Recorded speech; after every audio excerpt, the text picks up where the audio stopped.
بھائیو اپنے نبی کی نقل اتار لو، اللہ پاس کر دے گا۔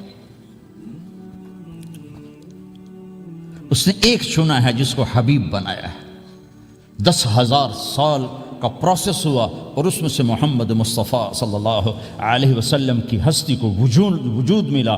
آپ کو آنے میں اتنا زمانہ چاہیے تھا کہ اعلیٰ سے اعلیٰ چیز کے بننے میں دیر لگتی ہے، تو کائنات 10,000 سال گھومی اور تب جا کر میرے حبیب مصطفیٰ صلی اللہ تعالی علیہ وسلم کو اللہ تعالیٰ نے وجود بخشا۔ سب سے عالی نسب، سب سے عالی خاندان، سب سے عالی صفات۔ اب اللہ کے خزانوں سے لینے کا راستہ پاؤنڈ نہیں، ڈالر نہیں ہے، تجارت نہیں ہے، اللہ سے لینے کا راستہ میرے نبی کا طریقہ ہے۔ تجارت میں ہو، زراعت میں ہو، جاب میں ہو، کھیتی باڑی میں ہو، میرے نبی کا طریقہ ایک مسجد کا ہے، نماز، 5 وقت کی نماز۔ یہ میرے نبی کی آنکھوں کی ٹھنڈک ہے۔ 5 وقت کی نماز اس امت کی شان پہچان ہے، اور اللہ تعالیٰ نے پہلی امتوں پر اتنی بڑی مشقت ڈالی کہ ان کی نماز مسجد کے علاوہ کہیں نہیں ہوتی تھی، مسجد میں ہی ہوتی تھی۔ ہمارے لیے کتنی آسانی کر دی، جاب میں ہے مصلی بچھا نماز پڑھ، چلو مصلی بھی کوئی نہیں، زمین دیکھ اس پر کوئی گندگی تو کوئی نہیں ہے، بس زمین بھی تیرے لیے پاک ہے، چل نماز پڑھ۔ اور آسانی کر دی، پانی کوئی نہیں ہے، کوئی بات نہیں، مٹی میں ہاتھ مار، منہ پہ مل، پھر ایک ہاتھ مار، یوں کر، چل نماز پڑھ، میں تیری قبول کروں گا۔ یہ کسی امت کے ساتھ یہ نہیں ہوا، انہیں وضو ہی کرنا تھا چاہے پانی 50 میل پر موجود ہو، اور ہمارے لیے پانی کوئی نہیں ہے، چلو تیمم، مٹی میں ہاتھ ہمارا یوں کیا، پھر ہاتھ ہمارا ایک یوں کیا، ایک یوں کیا، چل بھائی اللہ اکبر قبول۔ عمار بن یاسر رضی اللہ تعالیٰ عنہ سفر میں تھے، ان کو نہانے کی ضرورت ہو گئی، نائٹ فال ہو گیا، تو انہوں نے سوچا کہ ویسے تو آدمی کو وضو کی ضرورت ہوتی ہے تو خالی منہ پہ ہاتھ مارا اور یوں کونیوں تک، لیکن مجھے تو غسل کی ضرورت ہے، تو خالی اس سے تو کافی نہیں ہوگا۔ تو انہوں نے کپڑے اتارے، اکیلے تھے، ریت کے اوپر کبھی یوں لیٹے، کبھی یوں لیٹے، کبھی یوں لیٹے، 3-4 دفعہ یوں یوں اور یوں رول ہوتے ہوتے پھر انہوں نے نماز پڑھی۔ آئے اللہ کے نبی کی بارگاہ میں، یا رسول اللہ مجھے رات کو نہانے کی ضرورت پڑ گئی۔ تو میں نے کہا وضو کے لیے تو خالی یہ 2 دفعہ کرنا کافی ہے، تو یہ تو نہانا تھا، تو میں تو ریت میں خوب رول ہوتا رہا۔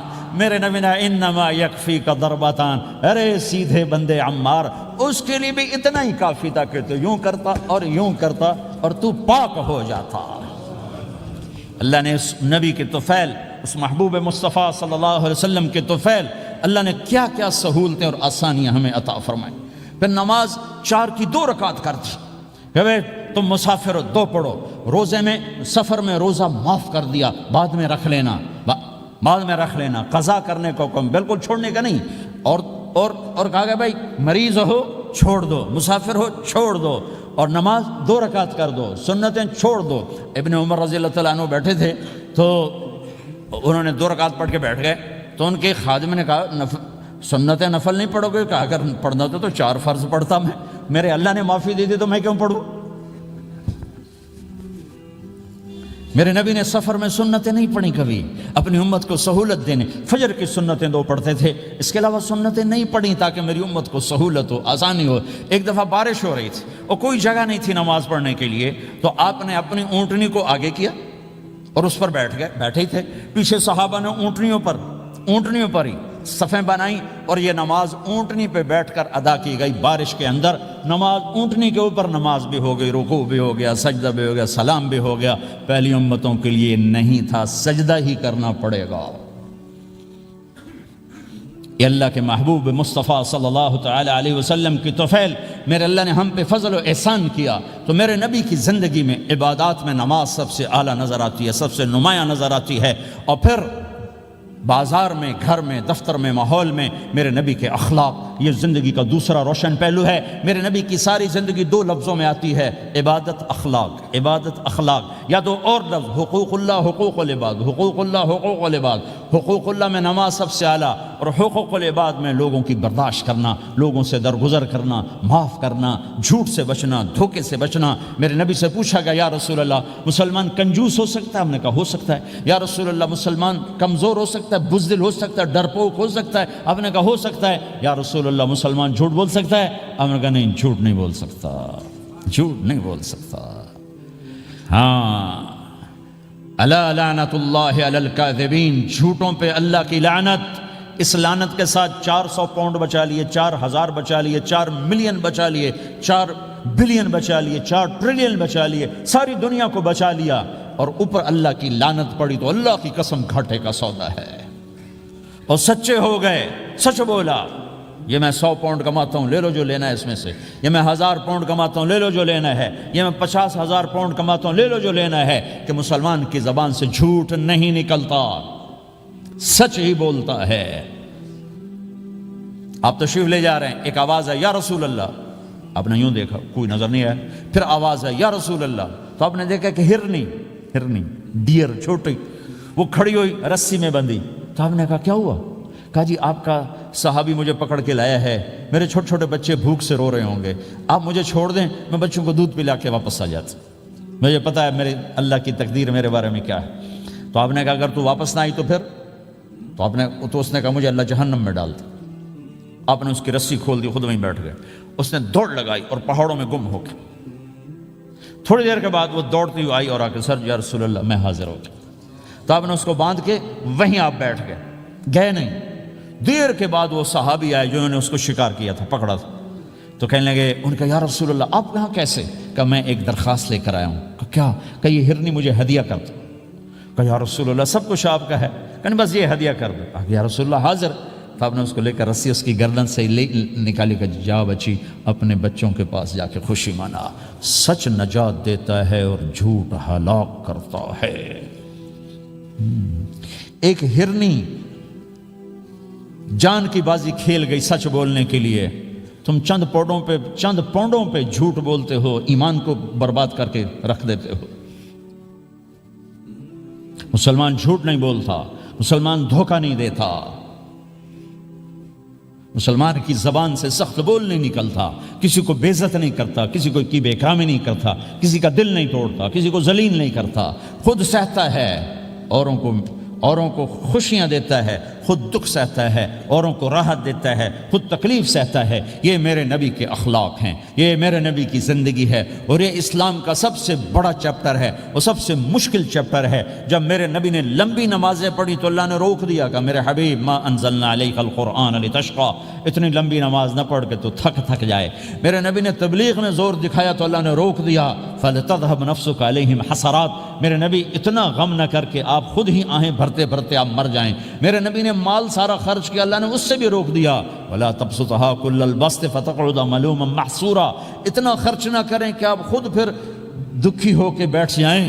خرچ کرنا بہت بڑا عمل، تبلیغ سب سے سارے عملوں کا سردار عمل، تبلیغ سے بڑا کوئی کام ہوتا تو اللہ نبیوں کو دیتا، اگر تبلیغ سے بڑھ کر کوئی کام ہوتا تو اللہ نبیوں کو دیتا، گشت سے بڑھ کر کوئی محنت ہوتی تو اللہ نبیوں کو دیتا۔ 950 سال نوح علیہ السلام گشتی کر رہے ہیں، اور اللہ کی مان لو، اللہ کی مان لو، اتنا عظیم عمل کا میرے نبی درمیانہ نماز سب سے بڑی عبادت، میرے نبی درمیانہ کام، لیکن جب میرے نبی نے اخلاق اچھے کیے، دشمن کو معاف کرنا، تو ایک آدمی آپ سوئے ہوئے تھے، آپ کی تلوار لٹکی تھی، ایک آدمی آیا، اس نے آپ کی تلوار اتاری اور یوں ہماری پسلی میں، آپ اٹھ کے بیٹھ گئے۔ اب وہ قتل کے ارادے کے لیے آ چکا ہے اور تلوار یہاں ہے، کہتا من یمنعک منی، اب بول تمہیں کون بچائے گا؟ تو آپ نے مسکراتے ہوئے کہا اللہ، تو اس کے ہاتھ سے تلوار گر پڑی، تو آپ نے اٹھا لی، آپ نے یوں سیدھی کی، اب تو بچا، تجھے کون بچائے گا؟ وہ کہنے لگا مجھے تو ہی بچائے گا، وہ تو اللہ کو جانتا نہیں تھا، کہا بابا مجھے تو ہی بچائے گا۔ تو آپ کہتے ہیں اس کا سر اڑا دو، یہ نبی کو قتل کرنے آیا ہے۔ میرے نبی نے فرمایا کلمہ پڑھتے ہو؟ کہا نہیں پڑھتا۔ کہا جاؤ معاف کیا۔ یہ میرے نبی کے اخلاق ہیں۔ 20 سال جنہوں نے قتل کے منصوبے مکہ والے، جب آپ مکہ میں فاتحانہ داخل ہوئے، ابو سفیان سب سے زیادہ آپ کو دکھ پہنچانے والوں میں پیش تو آپ نے ابو سفیان کو عزت دی۔ جو ابو سفیان کے گھر میں داخل ہوگا اس کو کچھ نہیں کہا جائے گا۔ آپ تو ابو سفیان کو بلا کے سولی پہ لٹکاتے، اور آپ کہہ رہے ہیں جو ابو سفیان کے گھر میں جائے گا اسے کچھ نہیں کہا جائے گا، جو بیت اللہ میں ہوگا اسے کچھ نہیں کہا جائے گا۔ سارا مکہ سامنے، آپ یوں بیت اللہ کا دروازے پر یوں دونوں ہاتھ ایسے ٹکا کے کھڑے تھے۔ پھر آپ نے کہا میں کیا کروں گا اب تمہارے ساتھ؟ تو سہیل بن عمر نے کہا آپ کریم ہیں، کریم کے بیٹے ہیں، تو آپ نے کہا جاؤ میں نے معاف کیا۔ یہ اخلاق آج مٹ چکے ہیں، مردوں سے، عورتوں سے، علم والوں سے، خانقاہ والوں سے، تبلیغ والوں سے، سب زیرو ہوئے پڑے ہیں۔ جب تک یہ اخلاق زندہ نہیں ہوتے اسلامی زندگی قائم نہیں ہو سکتی، اسلامی معاشرت قائم نہیں ہو سکتی، اور دین دو چیزوں سے آگے پھیلتا ہے، ایک دعوت اور ایک اخلاق۔ دعوت اور اخلاق، دعوت اور اخلاق۔ دعوت نہیں ہوگی تو اخلاق وہیں پڑے رہ جائیں گے، اخلاق نہیں ہوں گے تو دعوت کوئی قبول نہیں کرے گا۔ میرے نبی نے کتنے معجزے دکھائے مکے میں، نہیں کلمہ پڑھا۔ بدر میں ان کے 70 مارے گئے، فرشتوں کو دیکھا، جبریل کے گھوڑے کی آواز سنی، کلمہ نہیں پڑھا۔ خندق میں شکست ہوئی، کلمہ نہیں پڑھا۔ پانی نکلتے دیکھا، انگلیوں سے کلمہ نہیں پڑھا۔ ایک بکرے کا ایک بازو پکایا، ایک بازو بکرے کا، ایک اگلا جو بازو ہوتا، اور 40 آدمیوں نے کھانا کھایا اور ایک بوٹی کم نہیں ہوئی، ایک بوٹی کم نہیں ہوئی، کلمہ نہیں پڑھا۔ لیکن جب میرے نبی نے کہا جاؤ معاف کیا تو سارے ہی کلمہ پڑھ گئے کہ واقعہ یہ اخلاق نبی کے ہو سکتے۔ حنین کی جنگ میں جب بھاگے لوگ، شکست ہوئی، تو ایک صحابی کا بھاگتے ہوئے پاؤں ہمارے نبی کا پاؤں پر آیا، اور جوتا سخت تھا، تو آپ نے کہا اوجعتنی، اور آپ کے ہاتھ میں چھڑی تھی، آپ نے اس کو یوں ماری، کہا اوجعتنی، ارے تو نے مجھے کتنا زیادہ درد پہنچایا، دکھ پہنچایا۔ وہ بیچارے پگھل کے رہ گئے اور پریشان ہو گئے، اور کہنے فرماتے ہیں سارا دن میں پریشان، ساری رات پریشان کہ اللہ کے نبی کو میں نے تکلیف پہنچائی، اب میرا کیا بنے گا۔ اگلا دن ہوا تو اعلان ہو رہا تھا بھائی جس کا پاؤں نبی کے پاؤں پہ آیا تھا اس کو اللہ کے نبی بلا رہے ہیں۔ تو صحابی کہنے لگے میں نے سمجھا بس اب میری تو دنیا بھی گئی اور آخرت بھی گئی، اب میرے اوپر کیس بنے گا اور مجھے ڈانٹ ڈپٹ بھی ہوگی، میرا کتنا بڑا گھاٹا نقصان ہوگا۔ یہ حاضر ہوئے ڈرتے ڈرتے، تو آپ نے فرمایا میرے بھائی کل میں نے تمہیں چھڑی ماری تھی، وہ مجھے معاف کر دینا، اور یہ 80 اونٹ تمہیں ہدیہ دیتا ہوں، 80 کیملز یعنی 80 پراڈو، 80 رینج روور کا یہ میری طرف سے تمہیں ہدیہ ہے۔ وہ حیران پریشان، یہ میرے نبی کے اخلاق ہیں، یہ میرے نبی کے اخلاق ہیں۔ کانٹے بچھانے والی نے 4 دن آنا چھوڑ دیا، بیمار ہو گئی تھی، تو آپ نے کیا بات ہے، وہ ہمارے راستے میں اب کانٹے کوئی نہیں ہیں، کہا یہ وہ بیمار پڑی ہے جو کانٹے بچھاتے تھے۔ تو آپ اس کے گھر چلے گئے، ماں جی خیریت تو ہے، آپ ٹھیک تو ہیں؟ کہا بیٹا مجھے کلمہ پڑھا دے، بس تیرے اخلاق نے مجھے فتح کر لیا ہے۔ میرے بھائیوں یہ چیپٹر بھول چکے ہیں، بھول چکے ہیں، بھول چکے ہیں۔